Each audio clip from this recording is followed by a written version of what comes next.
بسم اللہ الرحمن الرحیم۔ پرانے زمانے کی بات ہے، ایک بہت نیک بادشاہ ہوا کرتا تھا۔ وہ اپنی قوم پر بہت مہربان تھا۔ ایک دن بادشاہ نے حکم دیا ایک جگہ پر 100 کلومیٹر لمبی سڑک تعمیر کی جائے۔ جب سڑک تیار ہو گئی تو بادشاہ نے اپنی ریاست کے وزراء کو بلایا اور کہا کہ میں چاہتا ہوں کہ سڑک کا افتتاح کرنے سے پہلے اس کا ایک بار جائزہ لیا جائے۔ ہو سکتا ہے کہ اس میں کوئی خامی ہو تاکہ اس کو ختم کیا جائے۔ آپ میں سے ہر ایک جا کر سڑک کا وزٹ کرے اور مجھے آ کر بتائے تاکہ اگر اس میں کوئی خامی ہو تو اس کو ختم کیا جائے۔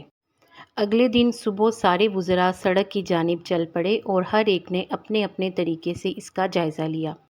جب سورج غروب ہونے لگا تب ایک ایک کر کے سارے وزراء بادشاہ کے دربار میں حاضر ہوئے اور اپنی رائے سے بادشاہ کو آگاہ کرنے لگے۔ ایک نے کہا یہ سڑک تو بہت اچھی ہے، لیکن ایک جگہ سڑک کے درمیان میں کچرا پڑا ہوا ہے، جس کی وجہ سے سڑک کی خوبصورتی کچھ کم لگ رہی ہے۔ اگر اس کچرے کو ہٹوا دیا جائے تو سڑک کی دلکشی میں اضافہ ہو جائے گا۔ باقی سڑک تو بہت شاندار ہے، صرف اس کچرے کا ہی مسئلہ ہے۔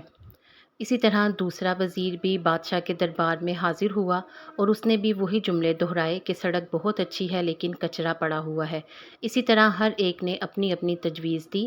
جب آخری وزیر کی باری آئی تو وہ کافی تھکا ہوا تھا، پسینے سے شرابور تھا، اس کے ہاتھ میں ایک تھیلی تھی۔ جب وہ بادشاہ کے سامنے حاضر ہوا تو بادشاہ نے اس سے پوچھا کہ آپ کی کیا رائے ہے؟ تو اس نے کہا جب میں سڑک کا جائزہ لے رہا تھا تو سڑک کے درمیان ایک جگہ پر کچرا پڑا ہوا تھا، جس کی وجہ سے سڑک کی خوبصورتی کم لگ رہی تھی۔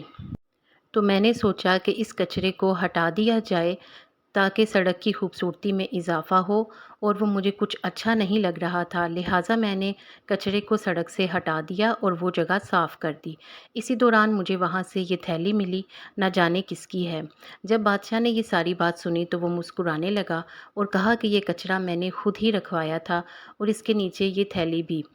پھر بادشاہ نے سب وزراء کو بلایا اور کہا دعویٰ تو سب کرتے ہیں اور رائے دینے اور خامی ڈھونڈنے میں سب آگے ہی رہتے ہیں، سب یہی چاہتے ہیں کہ ہر چیز اچھی ہو، لیکن جب عمل کی باری آتی ہے تو کوئی تیار نہیں ہوتا۔ اس کے بعد بادشاہ نے کہا کہ اس تھیلی میں دینار ہے اور یہ آپ کا انعام ہے۔ آج جشن آزادی کے دن ہم سب یہ عہد کریں کہ صرف رائے نہیں دیں گے اور نہ ہی دوسروں میں سے خامیاں نکالیں گے اور ان کو تنقید کا نشانہ بنائیں گے، بلکہ پاکستان کی ترقی اور خوشحالی کے لیے صحیح معنوں میں کوشش کریں گے اور پاکستان کو ایک فلاحی اور خوشحال ریاست بنائیں گے۔